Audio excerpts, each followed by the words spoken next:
περισσότεροι ζητήσαν το εφέ τείχου, οπότε θα κάνουμε τώρα το εφέ τείχου και επειδή δεν ήθελα να το κάνω σε μεγάλο καμβά όπως αυτό που βλέπετε πίσω, θα το κάνω σε αυτόν εδώ το δίσκο. Δίσκος, ό,τι θέλετε. Κορνίζα, δεν ξέρω πώς θέλετε να το πείτε. Εγώ το έχω βάψει μαύρο ήδη. Θα το βάψω μετά και πίσω. Το εφέ τείχου που θα κάνουμε σήμερα έχει την λογική του φθαρμένου τείχου. Πώς να σας το περιγράψω, ότι σαν να έχει αρχίσει και φεύγει ο σοβάς και από πίσω, ξέρετε, παλιά. Σκεφτείτε έναν τοίχο, όπως ήταν οι παλιοί τοίχοι. Μάλλον δεν το είπα σωστά. Σκεφτείτε έναν τοίχο λοιπόν που κάθε χρόνο ή κάθε 2-3 χρόνια πάτε και βάφετε. Σκεφτείτε τους παλιούς τους τοίχους. Οι άνθρωποι είχαν τα πετσαρίες και μετά από πάνω μπορεί να βάζαν και κάποιο σοβά και μετά από πάνω ξαναβάφανε και είναι αυτός ο παλιός ο τοίχος που αρχίζει και γκρεμίζεται.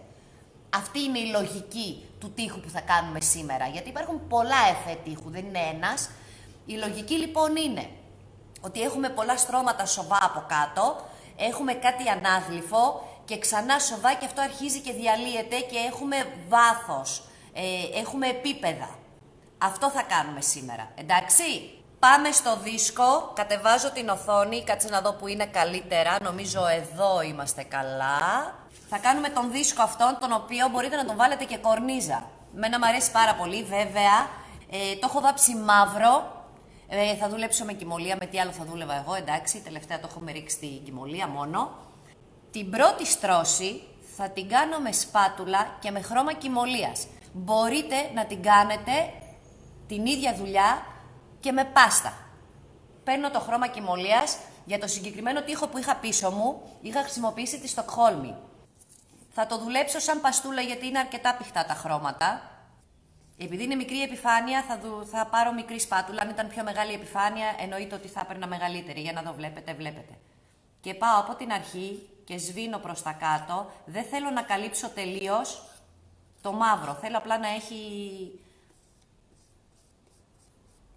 χρώμα να πατάμε. Δεν βολεύει που είναι στρογγυλό. Τη σπάτουλα κρατάω παράλληλα. Και αρχίζω και ξύνω προς τα κάτω όταν τελειώνω, δηλαδή όσο κατεβαίνω, για να μου κάνει αυτό εδώ το ντεγκραντάρισμα. Είπαμε, θέλω να κρατήσω το μαύρο. Για να κάνω την άλλη πλευρά, πηγαίνω από κάτω προς τα μέσα και πάλι κρατάω το ντεγκραντάρισμα. Δεν καλύπτω όλο το μαύρο, δεν χρειάζεται.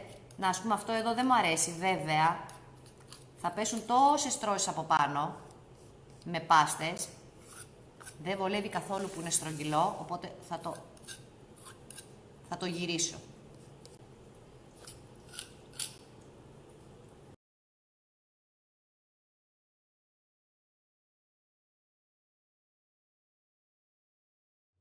Έχω επιλέξει το stencil που είχα χρησιμοποιήσει και στην ποτήλια την προηγούμενη εβδομάδα, γιατί είναι μικρή επιφάνεια. Αν ήταν πιο μεγάλη θα έβαζα ένα μεγαλύτερο.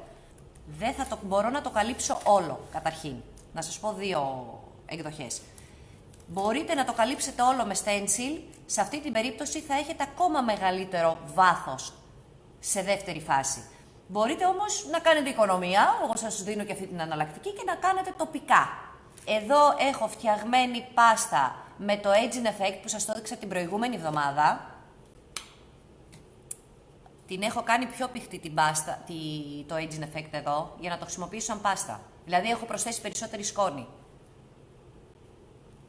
Ναι, είναι πολύ ωραίο stencil αυτό, το αγαπώ και υπάρχει και σε μεγαλύτερο για τον τοίχο, είναι φανταστικό. Βλέπετε πόσο πηχτό είναι τώρα. Ωραία. Πάμε. Θα βάλω λίγο εδώ. Θα προσπαθήσω να έχω όσο ή δυνατόν μεγαλύτερο πάχος.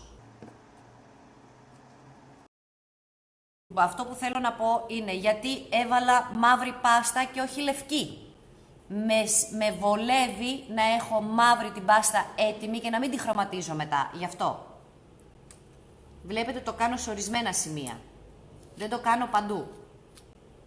Προτιμώ δηλαδή, άμα χρειαστεί, να την ξανοίξω μετά, παρά να έχω λευκή πάστα και να πρέπει να βάψω όλη την επιφάνεια μαύρη. Νομίζω ότι είμαι ok. Άντε να βάλω και λίγο εδώ. Δεν ξέρω, μπορεί κάποια από αυτά τα σημεία να τα καλύψω με την παστούλα τη δεύτερη, οπότε δεν φαίνεται κάτι.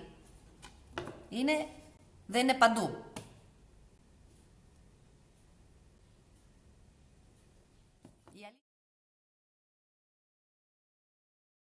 Εγώ χρησιμοποιώ αυτήν εδώ. Μ' αρέσει γιατί στεγνώνει και σχετικά γρήγορα σε σχέση με τις άλλες. Η πάστα αυτή είναι λευκή, οπότε εννοείται ότι θα χρωματίσουμε μετά. Με τον ίδιο τρόπο, απλά εδώ θέλω πάχος. Και όχι παντού. Βλέπετε ότι προσπαθώ να μην πατάω πάνω στο στένσιλ. Επίσης, όταν φτιάχνετε πάστα με χρώμα κυμολίας, να ξέρετε ότι στεγνώνει πάρα πολύ γρήγορα. Γιατί στεγνώνει και η κυμολία πολύ γρήγορα.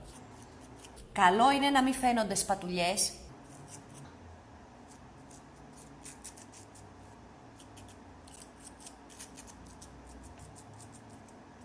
Αυτό που με νοιάζει εμένα, τώρα, εδώ επειδή είναι στρογγυλό, να μην φαίνεται σαν πασάλιμα. Να φαίνεται όμορφο. Αλλά και πάλι βλέπετε εδώ ότι προσπαθώ να το έχω λίο. Δεν αφήνω τη σπάτουλα όπως σε άλλες περιπτώσεις θα αφήναμε. Όπως να είναι. Τώρα απλή παστούλα. Δεν έχω και πολύ μέσα, αλλά είναι η κλασική πάστα, έτσι. Και πάλι προσπαθώ να μην πάω πάνω στο στένσιλ.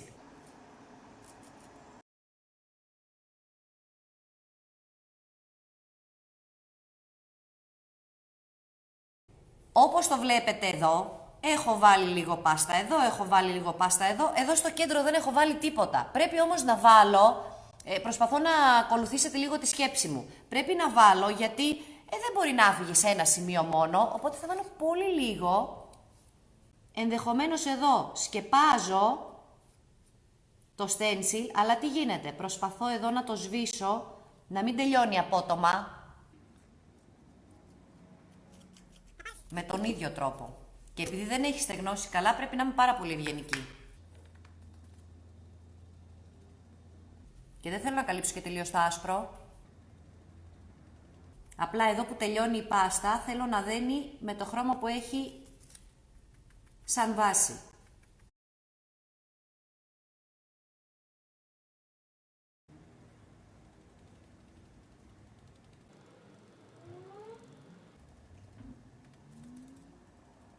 Πάνω από τη Στοκχόλμη θα πέσει πάλι Όσλο. Συγγνώμη που σας τα λέω έτσι. Γιατί είπαμε, εγώ θέλω να είναι ανοιχτόχρωμο. Δεν θέλω να είναι σκούρο. Αλλά θέλω και το μαύρο. Άντε, βγάλε άκρη.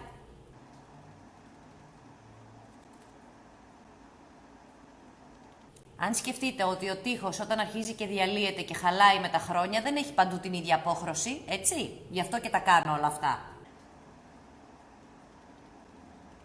Και μιας και είμαι ακόμα με αυτό το χρώμα και μ' αρέσει, έχουμε εδώ τα ανάγλυφα, τα οποία είναι ευκαιρία τώρα για να αρχίσουμε να έχουμε μια εικονούλα για το τι και πώς θα είναι. Πολύ απαλά, στεγνό πινέλο.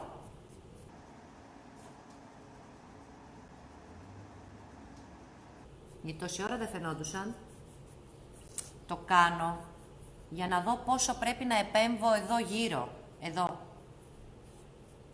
Γενικά όλα τα έργα καλό είναι να τα κάνετε βήμα-βήμα και όταν δεν σας αρέσει κάτι να συνεχίζετε και να συνεχίζετε μέχρι να σας ικανοποιήσει. Οπότε μην φοβάστε να πειραματίζεστε. Είναι ωραίο να πειραματίζεστε. Εξάλλου άμα δεν κάνουμε λάθη, πώς θα μάθουμε.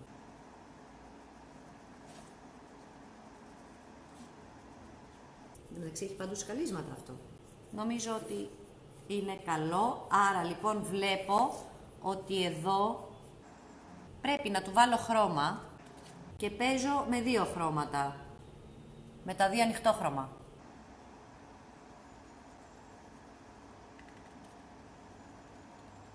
Δεν έχει σημασία. Πάμε στο φύλλο χρυσού. Το φύλλο χρυσού περνιέται με ειδική κόλλα. Λίγο χρυσό, όχι πολύ χρυσό. Το καλό όμως είναι ποιο? Ότι και να γίνει πολύ το χρυσό, μπορούμε από πάνω να βάψουμε με χρώμα κυμολίας και εντάξει. Ίσως, εδώ, λέω εγώ τώρα, όπου μου κατέβει. καλό είναι να έχετε λίγο πιο μικρό πινελάκι. Να βάλω και πάνω σε ορισμένα στα stencil εδώ. Δεν θέλω πολύ. Ίσα ίσα. Λοιπόν, έχω βάλει εδώ, έχω βάλει εδώ. Εν τω μεταξύ, επειδή γυαλίζει, εγώ το βλέπω, εσείς δεν το βλέπετε. Βλέπω στο περίπου που έχω βάλει. Έχω βάλει εδώ, εδώ, εδώ, εδώ. Καλό είναι να στεγνώσει φυσικά η κόλλα. Έτσι.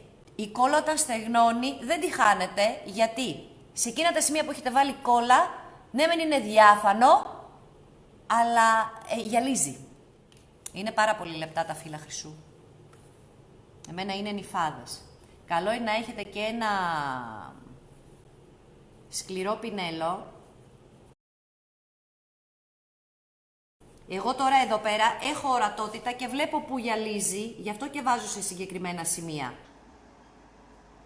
Γι' αυτό και κάθεται εκεί. Αλλιώς θα είχε φύγει η νυφάδα. Θα είχε πάει βόλτα.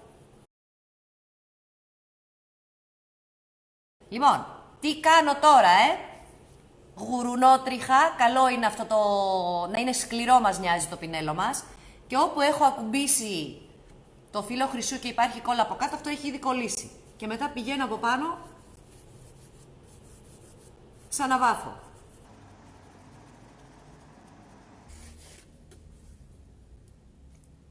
Εγώ θα σας πω τι δεν μου αρέσει, όπως δεν μου άρεσε και στο άλλο.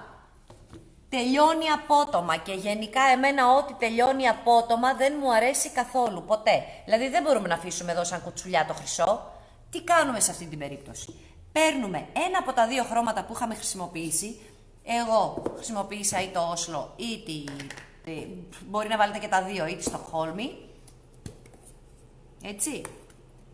Με το πινελάκι αυτό εδώ. Και πηγαίνω εκεί που τελειώνει, εδώ δηλαδή, και πατάω λίγο για να αρχίσω να το σβήνω στις άκρες, να μην φαίνεται πολύ έντονο. Δεν είναι ωραίο να φαίνεται έντονο. Και εδώ. Όπου φαίνεται πολύ έντονο, σαν να έχει μείνει εκεί μόνο του, σαν να το έχεις πετάξει ας πούμε και έχει μείνει, δεν είναι φυσιολογικό, οπότε πρέπει να φύγει αυτό το πράγμα.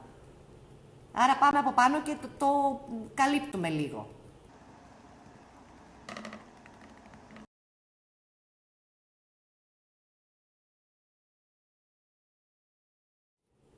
Τώρα θα βάλω βερνίκι.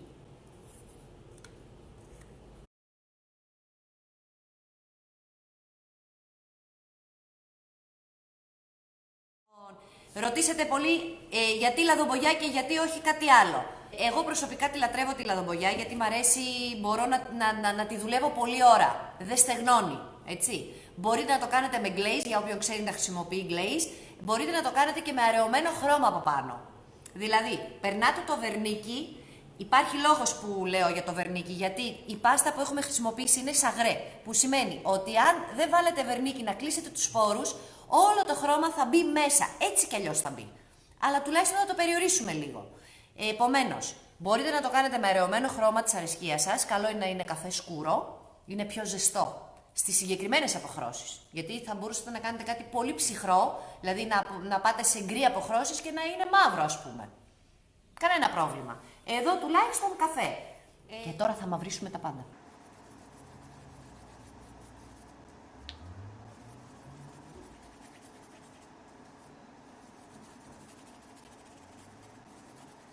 Ξεκινάω από το κέντρο.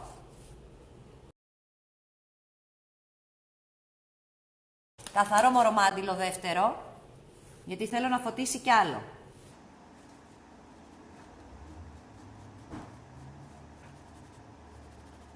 Συνεχίζω. Παίρνω κι άλλο καθαρό μορομάντιλο. Επίτηδες αφαιρώ τόσο πολύ για να αφαιρεθεί και το χρώμα. Αχα. Μ' αρέσει αυτό εδώ. Κατεστραμμένο.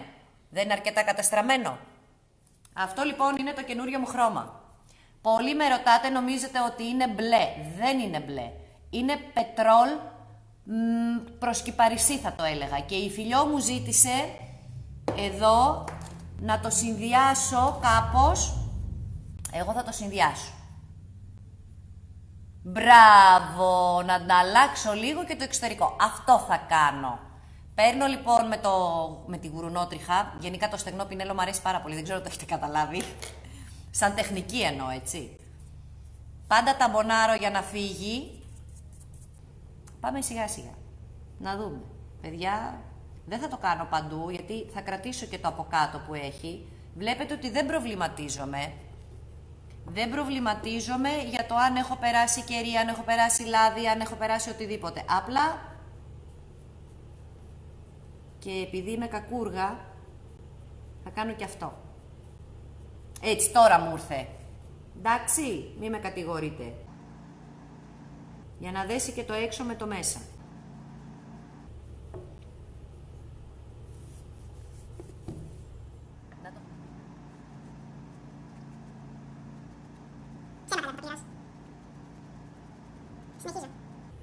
Αυτό είναι.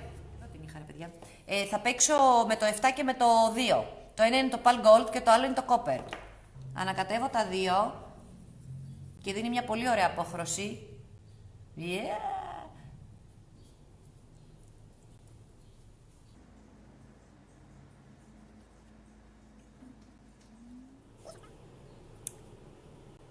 Το βλέπετε εδώ.